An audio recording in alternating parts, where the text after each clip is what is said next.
자, 제주항공 여객기 참사 닷새째입니다. 을사년 새해 첫 방송은 사고 현장인 무안국제공항부터 가보도록 하겠습니다. 자, 정치훈 기자, 희생자 전원에 대한 신원 확인이 다 됐다고요? 네, 무안국제공항에 나와 있습니다. 이번 참사로 목숨을 잃은 희생자 179명에 대한 신원이 모두 확인됐습니다. 직무만으로는 확인이 어려워 유족과의 DNA 대조기법, 그러니까 유전자 분석을 재차 검사한 끝에 마지막 5명의 신원이 확인된 겁니다. 신원이 확인돼도 시신 상태에 따라 유가족 인도까지는 시간이 더 걸리고 있습니다. 현재까지 희생자 24명의 시신이 유족에게 인도돼 장례식장으로 옮겨졌고 4명이 추가로 이송 준비를 하고 있습니다.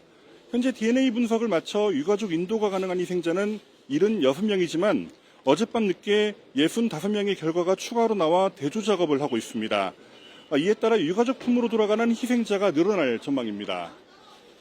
네, 사고 현장에서 발견한 유류품도 이제 유가족에게 전달이 된다고요? 네, 어제 저도 사고 현장에 가봤었는데 일부 유류품을 확인할 수 있었는데 이 유류품을 유가족에게 전달하는 인계 절차도 곧 시작됩니다.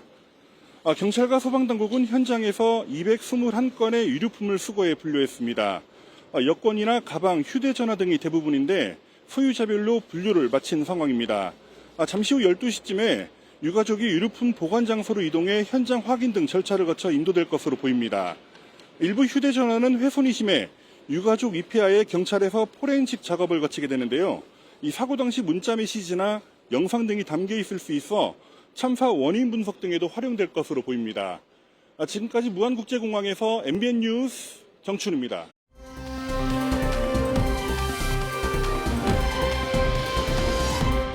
자, 그럼 안타까운 사고의 경위 그리고 원인, 의혹 하나씩 살펴볼 텐데, 자, 먼저 윤지원 기자, 지금 보니까 경찰이 무안공항 그리고 제주항공 등 3곳을 압수수색하고 있다고요?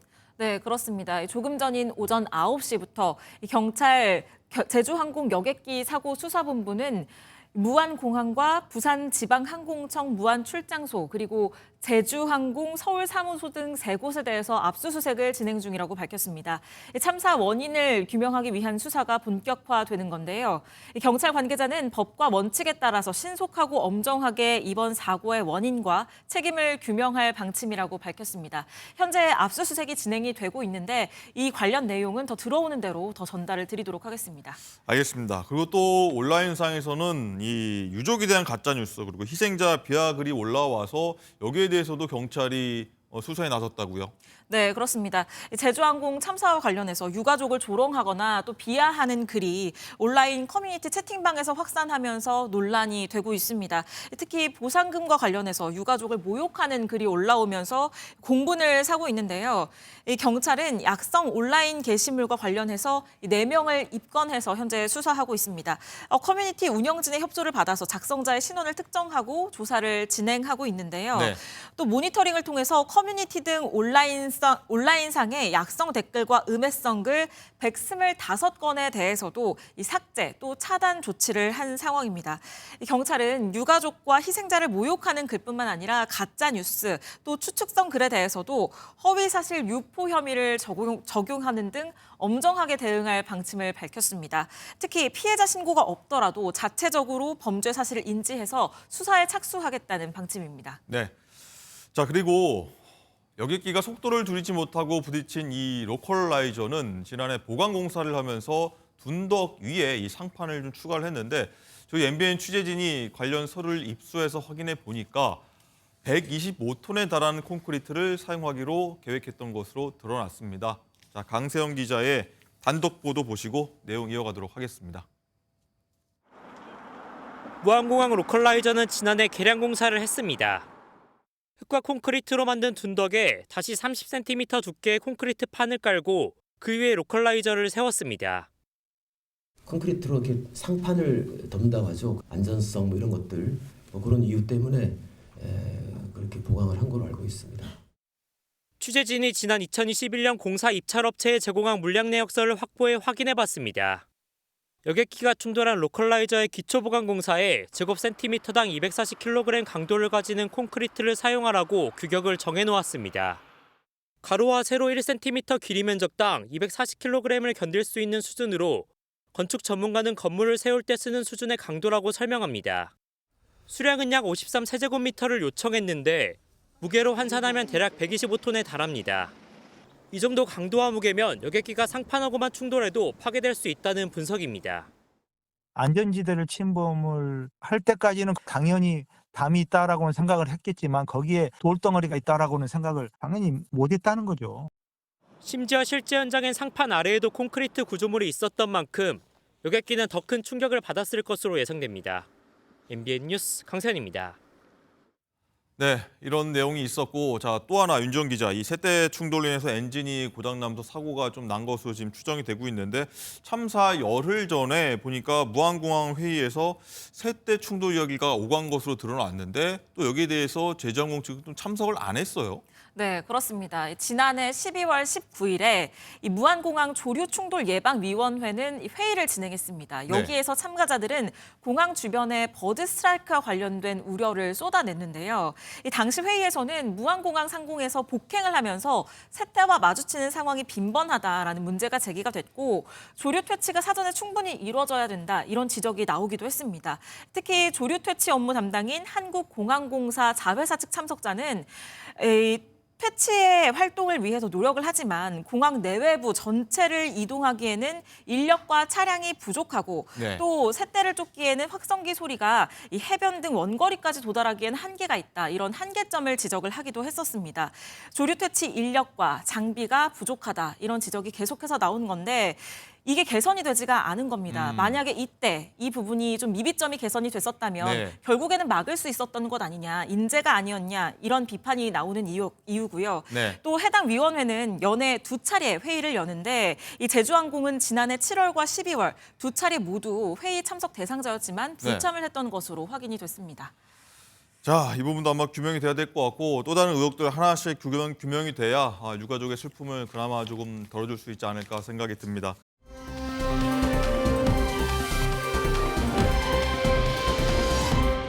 자, 그리고 또 하나의 온 나라에 관심이 쏠리고 있는 서울 한남동 대통령 관저로 가보도록 하겠습니다. 윤석열 대통령에 대한 체포영장 사흘째, 이르면 오늘 집행될 수 있다 이런 얘기가 흘러나오고 있죠. 자, 현장 가보도록 하겠습니다. 노아린 기자, 현장 분위기 지금 어떻습니까? 네, 저희 취재진이 이른 아침부터 살펴봤는데요. 아직까지 윤석열 대통령에 대한 체포 수색영장 집행 움직임은 없었습니다. 하지만 공수처의 영장 집행이 언제 이루어질지 모르는 만큼 오늘도 태극기와 성조기를 든 지지자들이 속속 모이고 있는데요.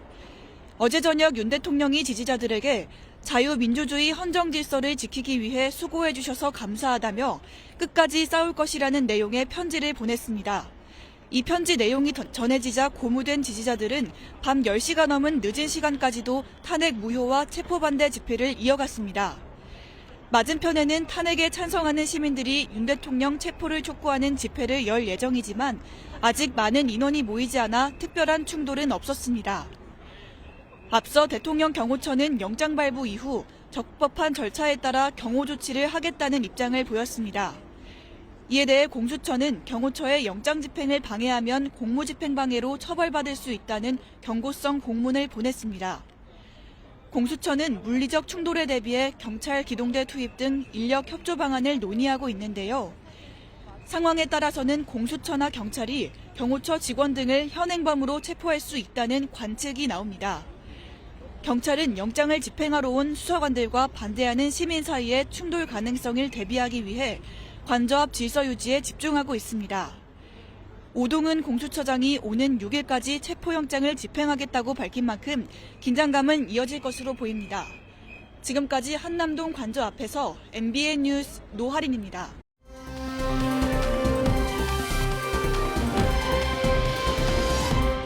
네, 윤 대통령에 대한 체포 집행이 오늘 오전도 나오긴 했습니다만 집행될 수 있다 이런 얘기가 나오면서 보신 것처럼 대통령 관저 앞은 긴장감이 감돌고 있습니다. 자, 물리적 충돌이랄지 인명피해가 없어야겠습니다. 자, 먼저 하나씩 얘기해 볼 텐데 윤정 기자 보면은 가장 지금 논란이 되고 많이 얘기 나오는 게 어제 윤 대통령이 직접 서명한 A4 용지 한 장 분량의 편지가 집회 현장에 배달이 됐고 전달이 됐고 이걸 두고서 여러 해석이 나오고 있고 말들이 나오고 있거든요. 한번 정리부터 해볼까요? 네, 편지 내용은 앞서서 이 중계에서도 좀 전해드린 것처럼 윤석열 대통령은 편지에서 실시간 생중계 유튜브를 통해서 여러분이 애쓰는 모습을 보고 있다라면서 먼저 감사의 뜻을 전했습니다. 그리고 나라 안팎의 주권 침탈 세력과 반국가 세력의 준동으로 지금 대한민국이 위험하다면서 이 나라를 지키기 위해서 끝까지 싸울 것이라는 점을 밝혔는데요. 지금 보신 것처럼 편지가 저렇게 A4 용지로 이렇게 프린트되어 있는 편지인데 네. 마지막에 윤석열이라고 이 대통령 사인이 되어 있고요. 그렇군요. 예, 관저 앞에 오후 6시쯤에 6천 명 정도가 모였다고 하거든요. 그런데 저 편지가 전달된 시간이 7시 반쯤입니다. 이 편지 원본 한 부가 대통령실 전용 봉투, 이 노란색 봉투에 담겨서 관계자에 의해서 집회 관계 직원을 통해서 현장 집회 진행자에게 전달이 됐거든요. 이 집회 관계자는 여러분 윤석열 대통령이 이 현장을 보고 계신다고 한다. 직접 이렇게 메시지가 왔다. 이렇게 외치면서 편지를 보여주자 이 현장에서는 환호성이 터졌고 이 주최 측은 편지를 영상에 무대 뒤편 스크린에 영상으로 띄워놓고 이 편지 내용을 공유를 하기도 했다고 합니다. 네.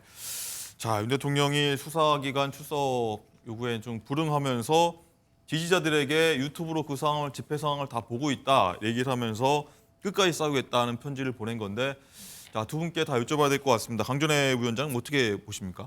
일단은 추운 겨울에 한남동 관저 앞에 모여있던 지지자들에게 편지를 쓰신 것으로 보이고요. 이것을 대국민 담화 수준이라고 보기는 좀 어려울 것 같습니다.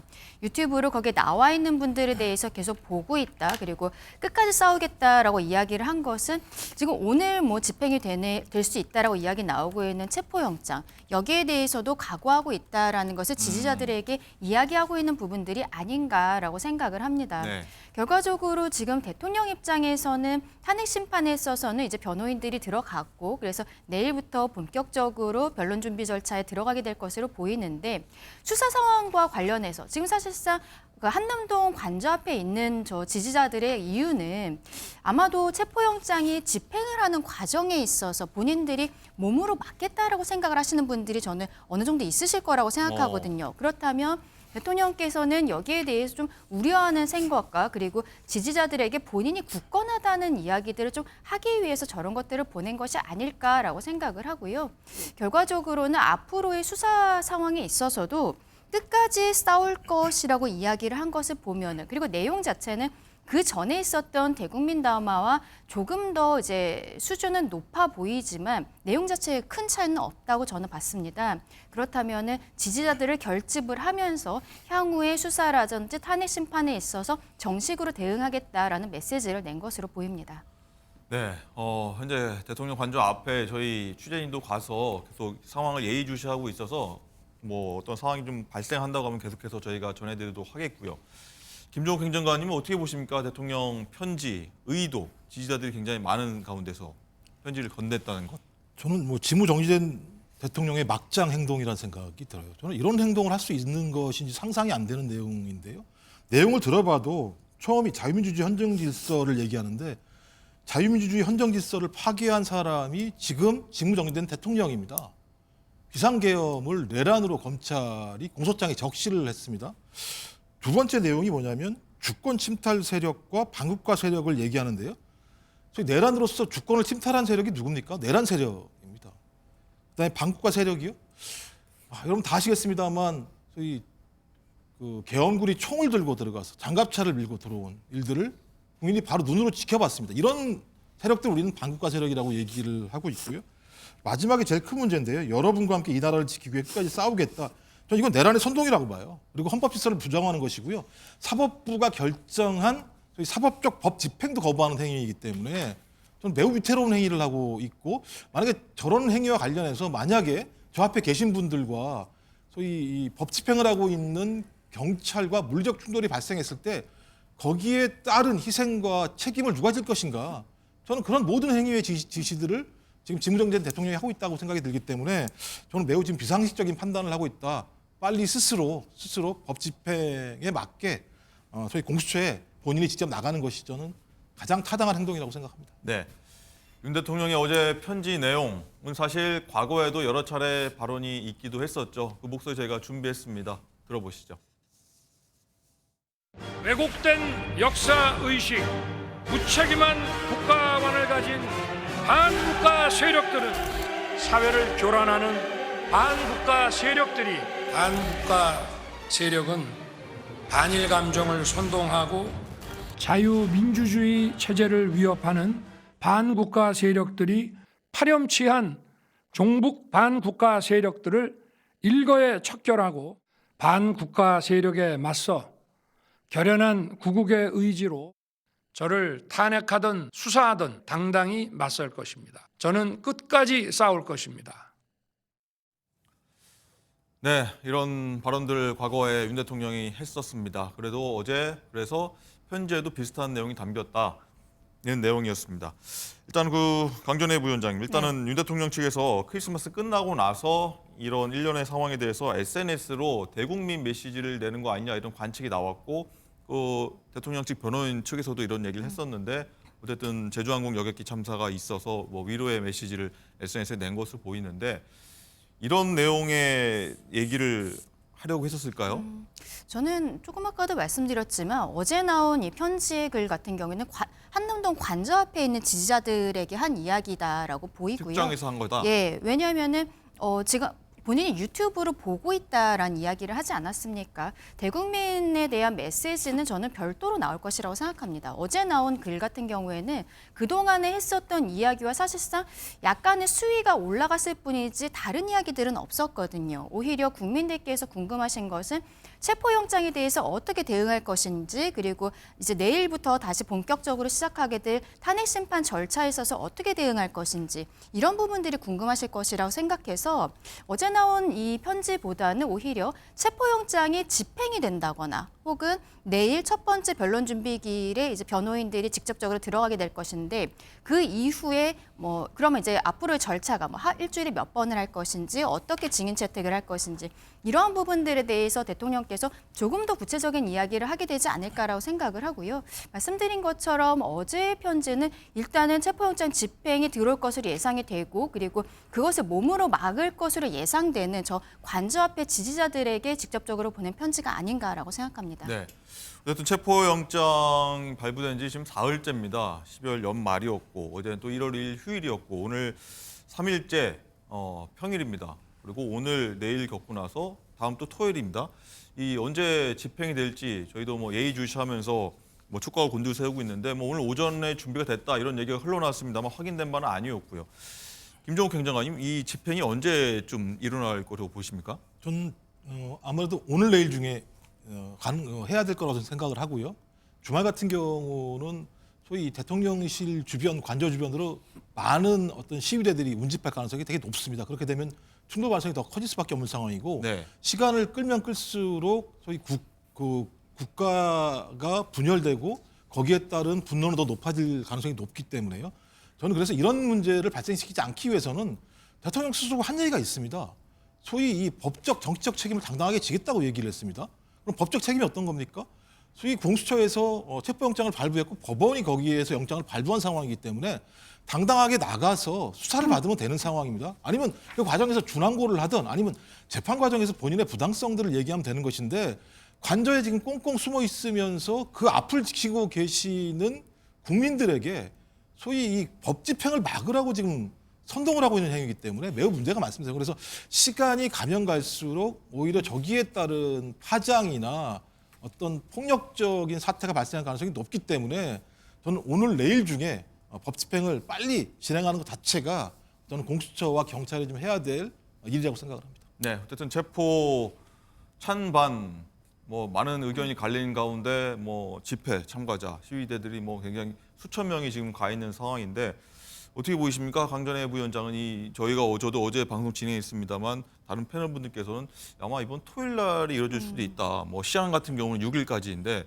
토요일 날 집행할 수도 있다 이런 얘기 나오고 있습니다만 뭐 여러 가지 시나리오도 아마 있을 겁니다. 공수처도 어떻게 좀 판단할까요? 과거에 민주당 하나갑 의원에 대해서 영장 집행을 하려고 했었는데 그때 지지자들이 모였기 때문에 결국에는 집행을 못하고 불구속 기소를 했던 적이 있었거든요. 지금도 저렇게 한남동 관저 앞에 지지자들이 모여있는 경우에는 처음에 우려했던 것은 경호처와의 물리적인 충돌, 이것을 우려를 했던 거 아니겠습니까? 그래서 공수처에는 경호처에다가 이게 특수공무집행방해가 될 수 있다라고 공문을 이미 보냈다. 오동훈 공수처장이 이미 밝힌 바가 있죠. 네. 그런데 경호처와의 물리적인 충돌이 아니라 우리 일반 사인인 지지자들과의 충돌 같은 경우에는 공수처에서도 굉장히 좀 꺼릴 수밖에 없는 당연히 그런 상황입니다.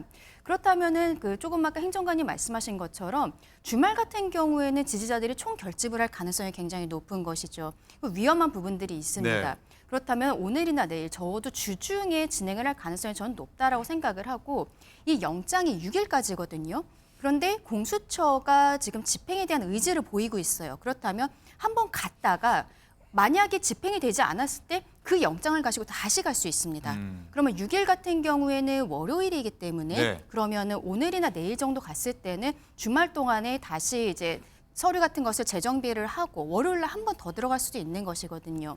그러니까 약간 시간적인 차이 같은 것을 둔다고 생각을 하고 2번 정도 집행을 시도할 것이라고 저는 생각을 하는데 2번 정도 할 것이다. 예, 한 번만 하지는 않을 것이라고 저는 생각을 합니다. 의지를 봤을 때는. 그렇다면은 아마 오늘 내일 안에는 첫 번째 집행이 들어가게 되지 않을까라고 생각합니다. 지금 화면에 보이시는 게 관저로 들어가는 골목 입구인데 저 부분이 바리케이드 일단 처에 서서 이동하지 못하게 돼 있는데 만약에 체포 집행을 하러 가는 분들이 진입을 하려고 했을 때 그 차량이 좀 분간이 가는 겁니까?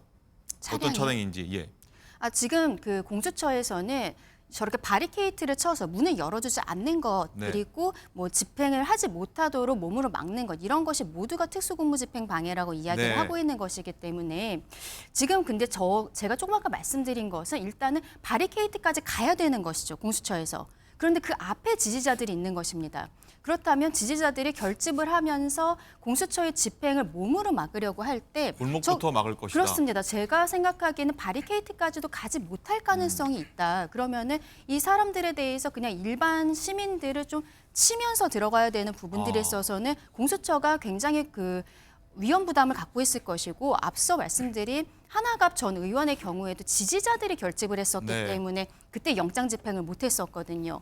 그랬던 선례가 있어서 아마도 그런 이유에선 2번 정도, 한 번이 아니라 2번 정도를 지금 집행을 보이는 시도하려고 곳이 하지 저기 않을까라고 1차 생각하는 것입니다. 집회 참가자들이 모여 있는 골목 앞입니다. 여기 바로 이곳이죠. 이곳을 맞습니다. 통과해야 골목을 올라가서 관저 앞에까지 가서 바리케이트 경호처가 있는 것까지 갈 수 있는 건데. 자, 아마도 저 행정관님, 진행이 예. 되게 되면요. 아마 기동대 차량들이 저기 출동을 해가지고요. 그 입구를 다 예를 들면 막을 겁니다. 차벽으로 네. 다 막고요.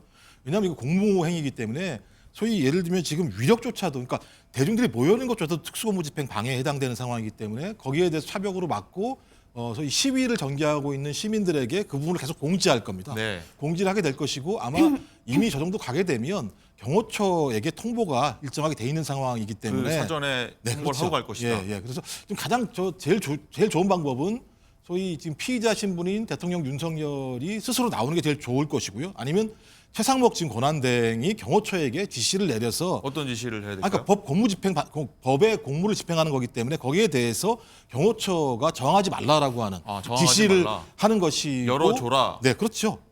그리고 이미 이제 법 영장 자체가 막을 수 있는 권한 자체를 다 막아놨기 때문에 뒤에 뭐 얘기하겠습니다만 좀 그런 조치를 통해서 저희 충돌을 최소화하는 방식이 전 중요할 거라 생각이 드는데 네. 저 A4 용지 한 장이 가장 큰 문제인 겁니다.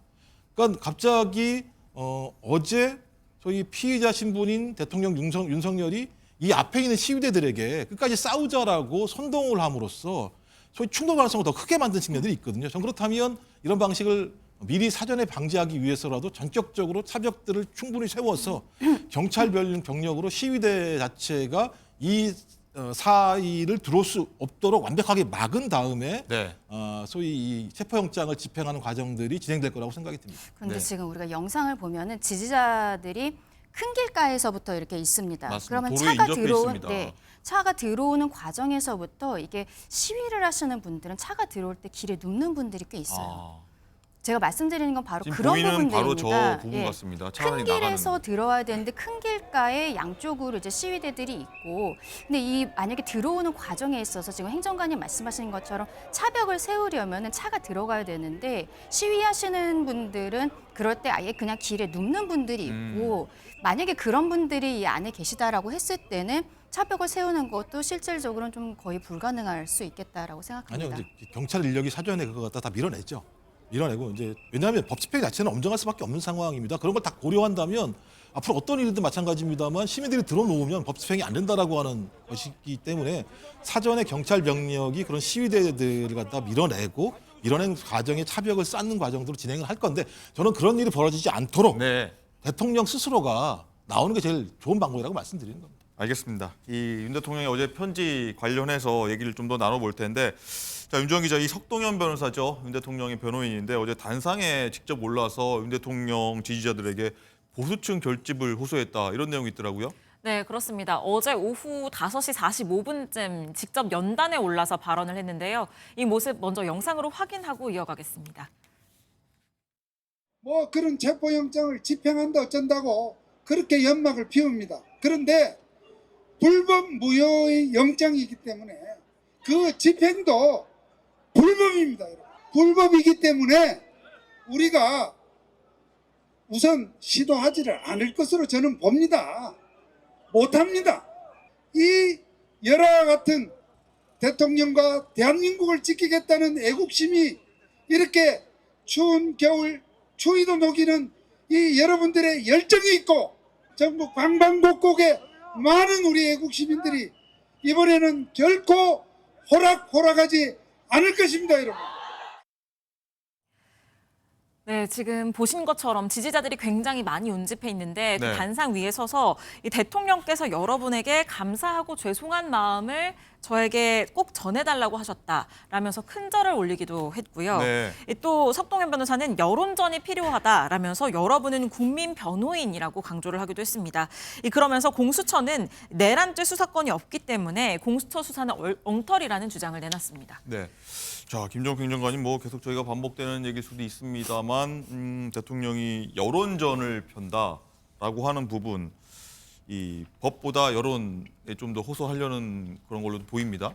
저는 석동현 변호사가 변호사인지 아니면 선동가인지 잘 모르겠어요.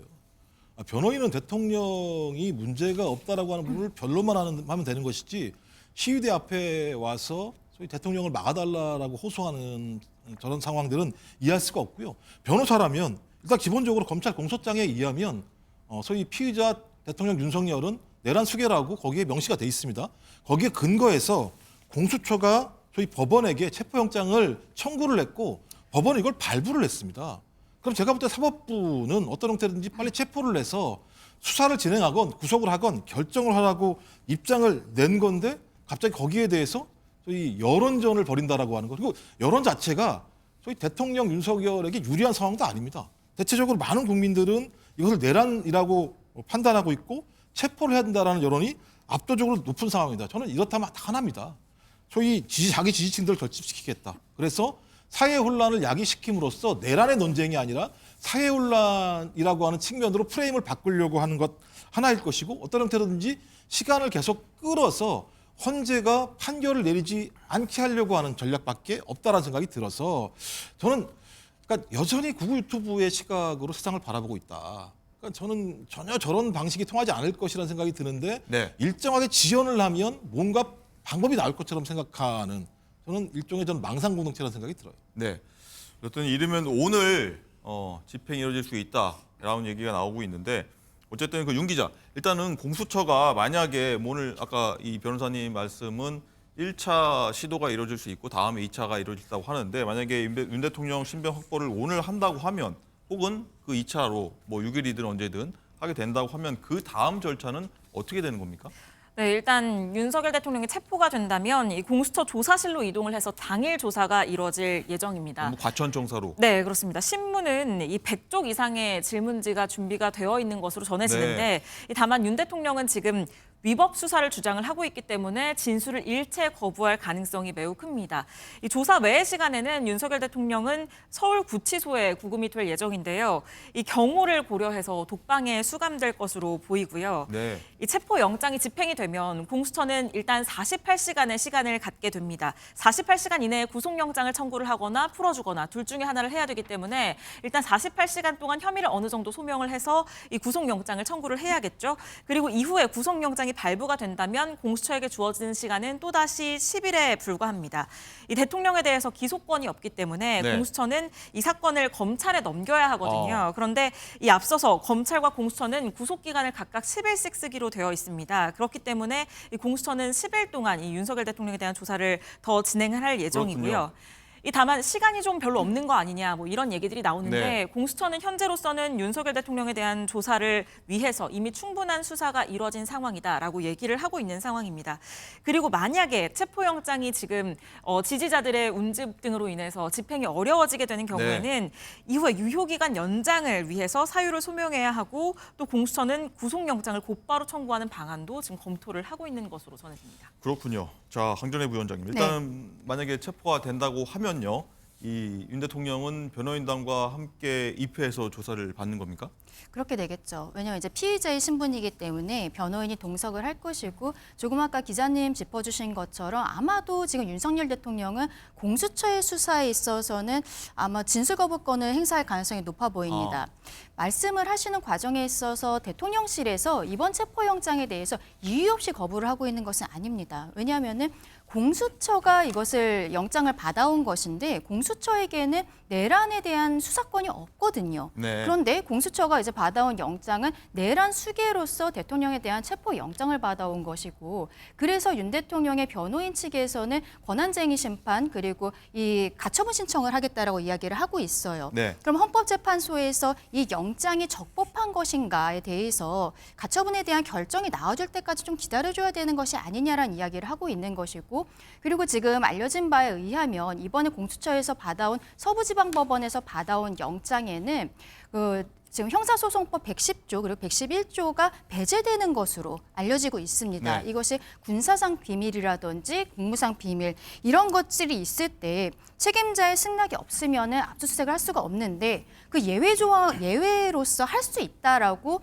이 영장이 적시가 되어 있다는 거예요. 그런데 지금 우리 판사에게는 특히 영장 전담 판사에게는 이런 식으로 법을 어떠한 배제한다거나 이런 영장을 발부할 수 있는 권한이 없습니다. 지금 윤석열 대통령 측에서 문제 제기하고 있는 것이 크게 두 가지인 것이거든요. 110조, 111조에 대해서 배제하는 권한. 지금 경호처에서 그동안의 어떤 압수수색 영장에 대해서 거부했었던 이유가 공무상 비밀 그리고 군사상 비밀이 있기 때문이다라는 형사소송법 110조, 111조를 들었던 것인데 이것을 완전히 무력화시키는 영장을 발부했다는 것. 이것이 문제가 된다는 것이고 그리고 내란에 대한 수사권이 없는 공수처가 발부받은 이 영장에 대해서도 절대 할 수 없다라고 이야기하는 것이죠. 만약에 공식적인 루트를 하게 된다면 지금 검찰도 그렇고 공수처도 내란죄에 대해서는 수사권이 없습니다. 경찰이 가지고 있어요. 네. 그럼 경찰이 검찰을 통해서 영장을 받았어야 되는데 지금 그런 과정을 거치질 않았던 것이거든요. 대통령에 대해서 현직 대통령에 대한 체포영장이 발부되는 이러한 중차대한 상황에 있어서 예외적인 조항을 넣은 것뿐만이 아니라 절차에 있어서도 정확히 해야 된다. 그리고 그것이 맞는 절차가 된다면 수사에 협조하겠다는 것이 지금 윤석열 대통령 측의 입장입니다. 네. 자, 김종욱 행정관님, 황전혜 부위원장이 많은 말씀하셨는데 절차에 문제가 있다라고 여러 부분에 걸쳐서 말씀하셨는데 그래서 집행 시기에 변수가 될 수 있다 이런 얘기가 나오는 겁니다. 하나씩 말씀 좀 해주시죠. 저는 동의하기가 어렵고요. 네. 그렇게 말씀하시면 문상호 정보사령관이 검찰에 의해서 영장이 청구됐을 때 그 당시에 소위 말하는 권한쟁의 심판을 하셨어야 되는 거죠.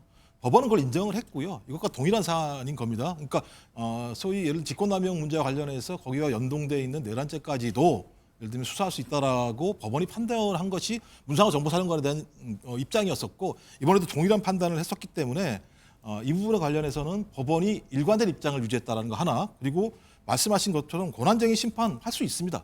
대신 권한쟁의 심판을 한다고 하더라도 소위 체포영장이나 법집행을 하지 못하는 게 아니에요. 그걸 할 수 있는 겁니다. 하다가 만약에 권한쟁의 심판을 했는데 관할 건이 수사 관할 건이 아니라고 얘기하면 그때 가서 거기에 따라 조치를 하면 되는 거라는 생각이 드는 것이고요. 두 번째와 관련해서 계속 말씀하시는 게 형사소송법 110조, 120조 예외 사항을 드시는 것 같아요. 네. 첫 번째가 이제 군사상의 비밀, 그다음에 두 번째가 공무상의 비밀. 그래서 1항만 말씀하세요. 2항에 나와 있는 내용이 있습니다. 국가의 중대한 이익을 해야 하는 경우를 제외하고는 승낙을 거부하지 못한다고 돼 있어요. 근데 지금 예를 들면 내란의 피의자인 대통령 윤석열을 체포하는 것 자체가 저희 국가의 중대한 이익을 해야 하는 경우가 아니잖아요. 그리고 국가의 중대한 해를 범할 수 있는 소위 범죄 혐의자를 체포하는 행위 아니겠습니까? 이게 법률적 조항이 있다라는 거예요. 근거가 있다라는 거예요. 근데 지금 석동현 변호사부터 시작을 해서 소위 윤곽근 변호사까지 윤 대통령 변호인 측 같은 경우는 이것이 조항이 없다고 계속 말씀을 하세요. 2항에 조항이 있습니다. 그 조항을 근거로 2항까지 해서 봐야 한다. 그렇죠. 1항 같은 경우 가장 기본적으로 국가 기밀의 문제나 공무상의 비밀이 있다면 소위 그런 것에 대해서 반대할 수 있고 거부할 수 있다라고 얘기합니다만 그것도 두 번째 조항에 의해서 국가의 중대한 이익을 해야 하는 경우.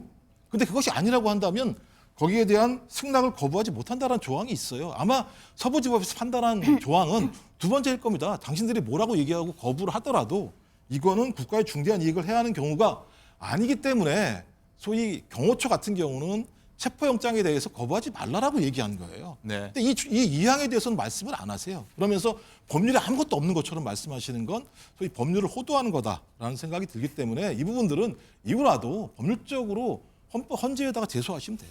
헌재에다가 소원하시면 돼요. 소원하셔가지고 판정을 받으면 그때 가서 결정하면 되는 문제입니다. 그러니까 지금 말씀하신 것처럼 그 2항에 문제가 있지 않습니까? 거기에 대해서는 결과적으로 경호처에서 이 압수수색 영장을 막은 것이 정당한지 정당하지 않은 것인지 여기에 대해서 별도로 판단을 받으면 되는 것이거든요. 그런데 제가 말씀드린 것은 이번에 서부지방법원에서 받아온 영장 자체에 110조와 111조를 원천적으로 배제하는 조항이 들어가 있다는 것. 이것이 문제가 된다는 말씀을 드리는 것입니다.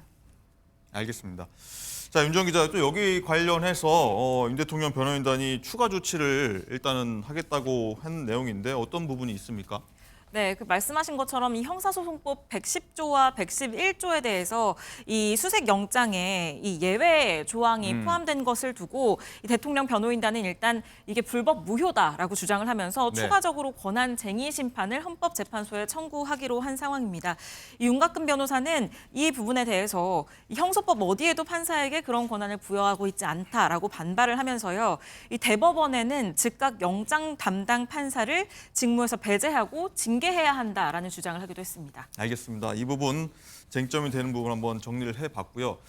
자, 그리고 여야 반응도 한번 살펴보도록 할 텐데 민주당 박찬대 원내대표 조금 전에 있었던 발언인데 한번 듣고 오도록 하겠습니다. 내란 속의 윤석열은 여전히 관저에서 지내며 반성하기는커녕 내전을 선동하고 있습니다. 내란 진압과 국가 정상화를 위해 다음과 같은 조치를 즉시 이행해야 합니다.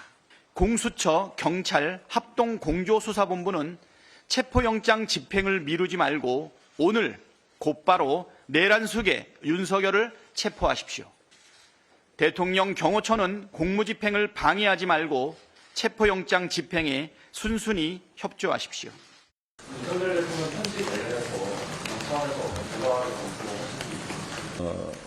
지금 내란 행위에 대해서 아파하고 비판하는 사람들을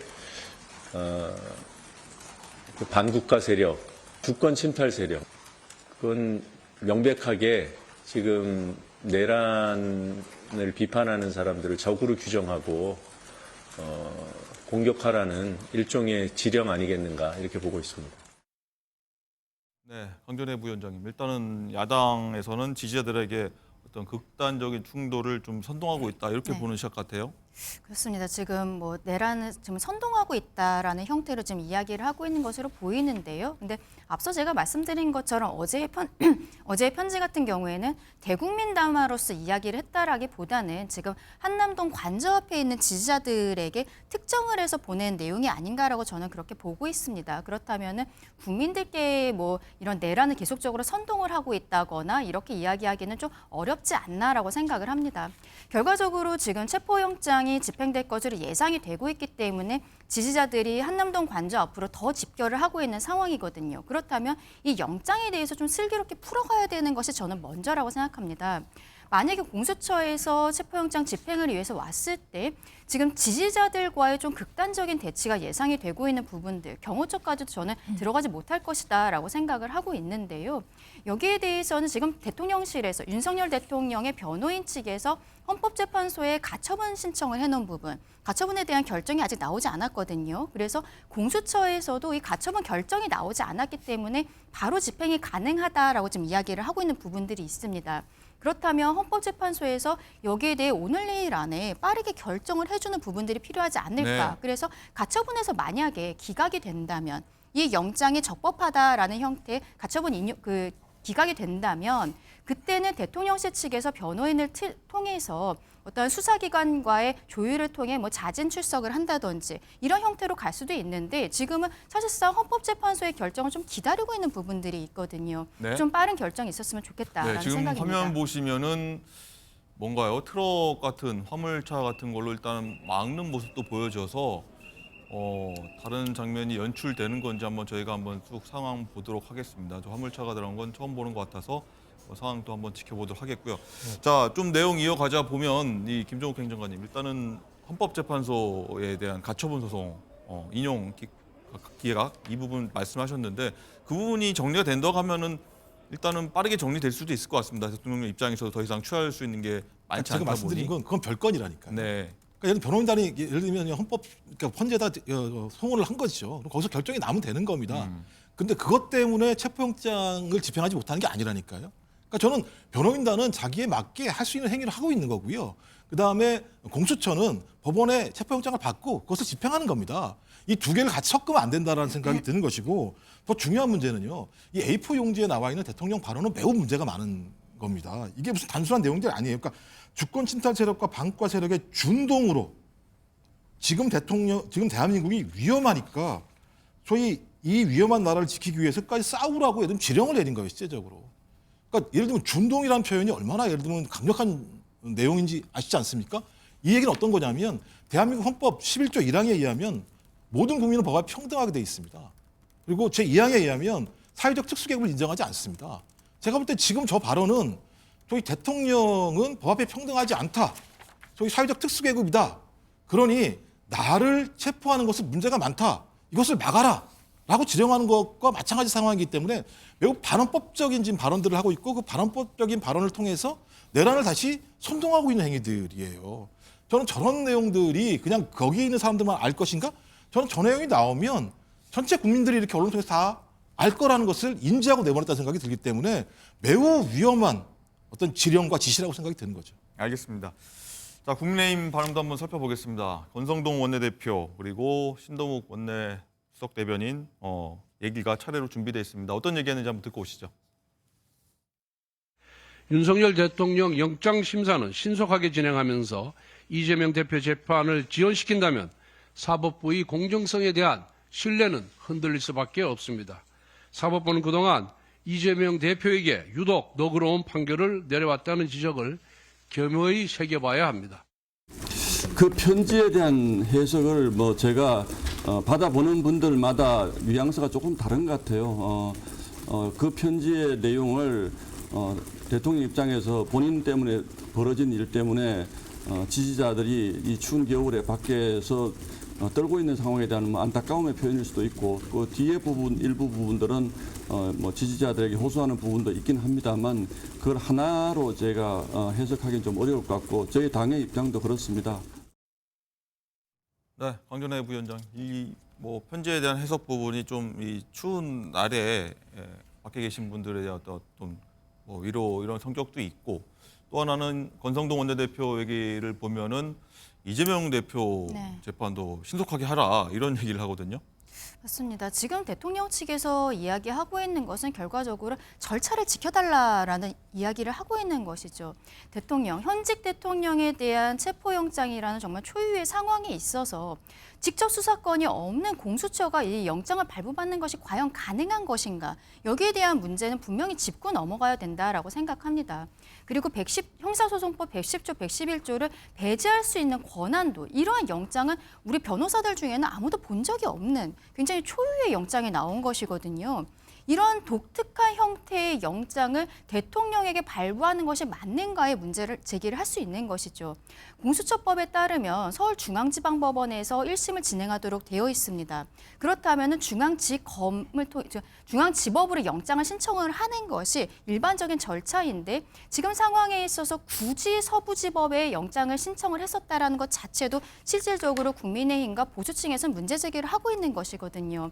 영장 판사를 쇼핑한 것이 아니냐라고 이야기를 하고 있고, 또 우연히도 지금 이번에 헌법재판소 재판관으로서 민주당 측에서 추천했던 두 분이 현직으로 서부지방법원에 계셨던 분들 아니겠습니까? 그리고 여기에는 영장전담 판사가 한 분밖에 없기 때문에 그분이 어떠한 성향을 가지고 있는 것인지 어떠한 확인을 다 할 수가 있는 부분들이 있는 것이거든요. 중앙지법으로 갔을 때는 여러 명의 영장 전담 판사 중에서 랜덤으로 돌아가기 때문에 누가 걸릴지 모르는 부분들이 있습니다.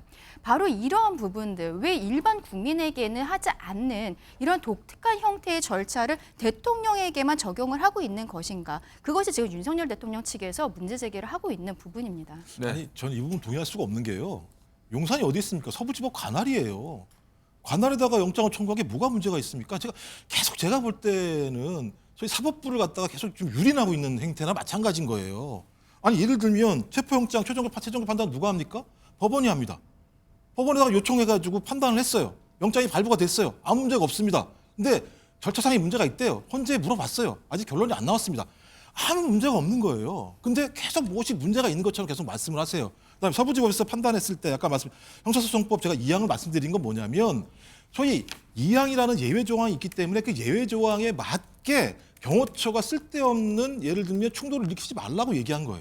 내용을 아직 몰라요. 정확하게 어떤 내용이 나왔는지에 대해서도. 그러면서 예외라고 적시했던 것처럼 예를 들면 나와 있는데 저는 그 내용을 알고 난 다음에 얘기를 한 게 맞다. 저는 그래서 지금 법 절차대로 따박따박 진행이 되고 있는 겁니다. 그러니까 대통령이든 일반 국민이든 예외적인 상황이 없이 그냥 제대로 진행되고 있는 상황인데 그 부분에 대해서 무엇이 문제가 있는 것처럼 계속 얘기를 하세요.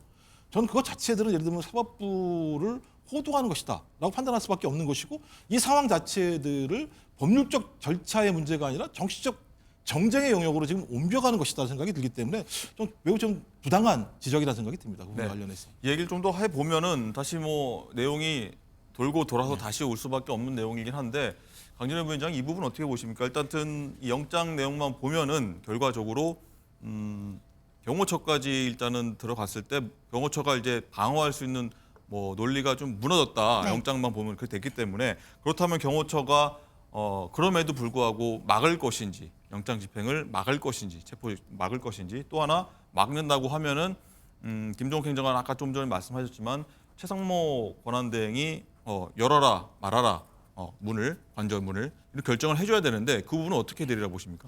일단은 경호처에서는 그냥 법에 따라서 진행을 하겠다라는 원칙적인 이야기만 지금 하고 있는 상황입니다. 그런데 전체적으로 지금 대통령과 돌아가는 상황들을 봤을 때는 경호처에서 바로 문을 열어주거나 이러지는 않을 것으로 보이고 그것을 예상했기 때문에 공수처 입장에서는 여기에 대해서 특수공무집행방해가 가능하다라고 네. 이미 경호처에다가 공문을 보냈다라고 보고 있는 부분들이잖아요.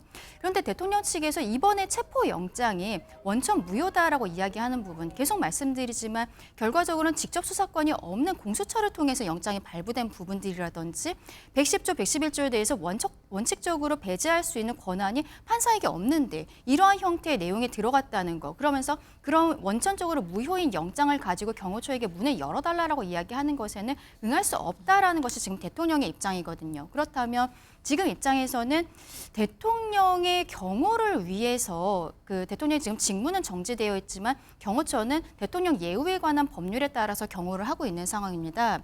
그렇다면은 경호에 관해서는 최상목 권한대행이 아니라 지금 대통령 본인에 대한 경우는 아직도 대통령의 그 권한을 가지고 있다라고 저는 봐야 될 것으로 보이는데요. 그렇다면 여기에 대해 최상목 권한대행이 문을 열어줘라 말아라라고 이야기할 수 있는 권한은 없지 않나라고 생각합니다. 네.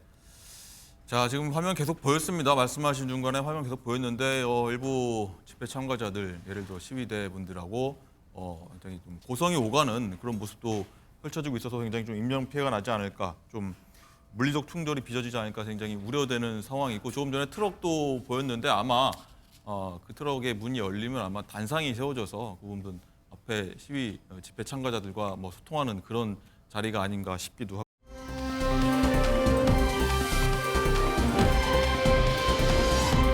정진석 대통령 비서실장 등 고위 참모진들이 최상목 권한대행에게 전원 사의를 밝혔다, 이런 소식인데 이 얘기도 한번 잠깐 해볼 텐데, 헌법재판관 임명에 대한 항의다, 이렇게 해석이 나오고 있는데, 권한대행 취임 4일 만이었습니다. 헌법재판관 2명 임명에 대한 얘기였는데 최상목 대행의 목소리부터 한번 듣고서 얘기 이어가도록 하겠습니다.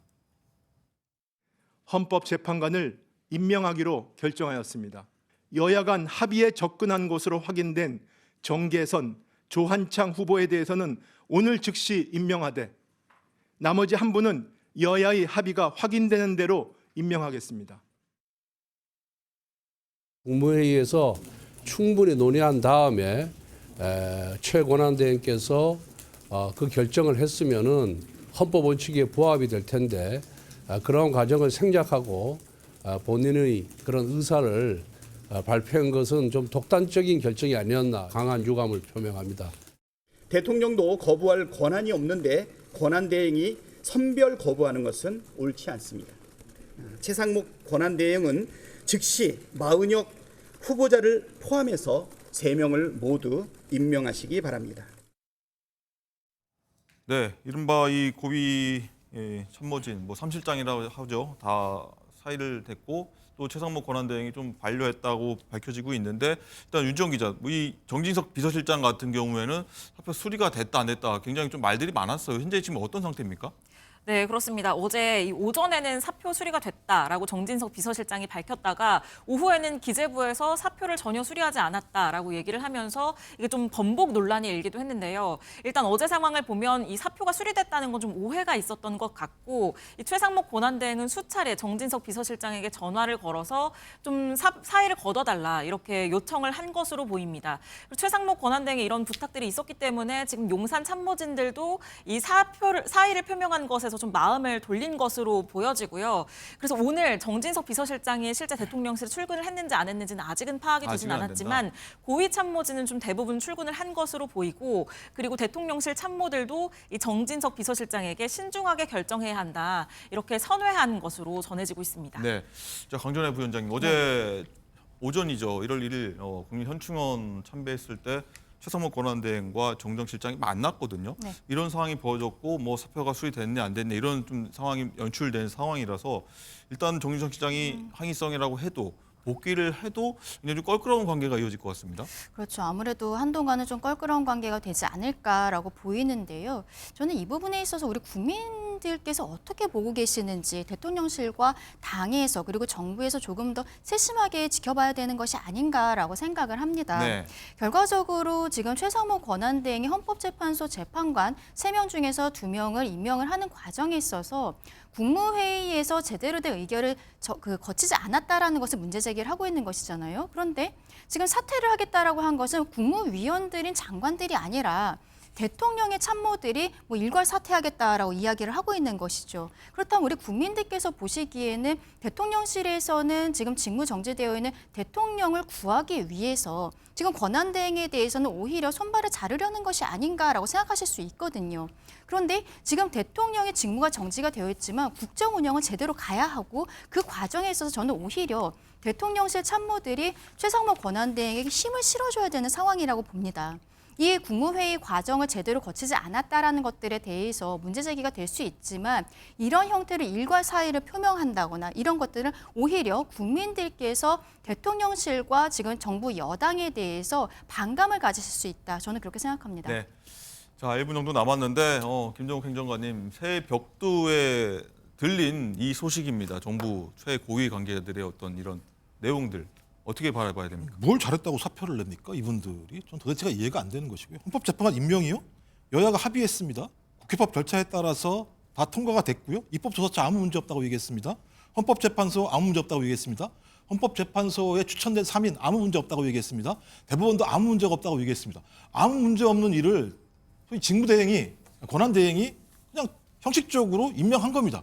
이걸 가지고 대통령실의 비서실장부터 수석까지 사표를 내겠다? 이 정도 상황이라면 제가 볼 때 내란의 동조자라고 스스로 자인하는 거라 생각이 듭니다. 알겠습니다.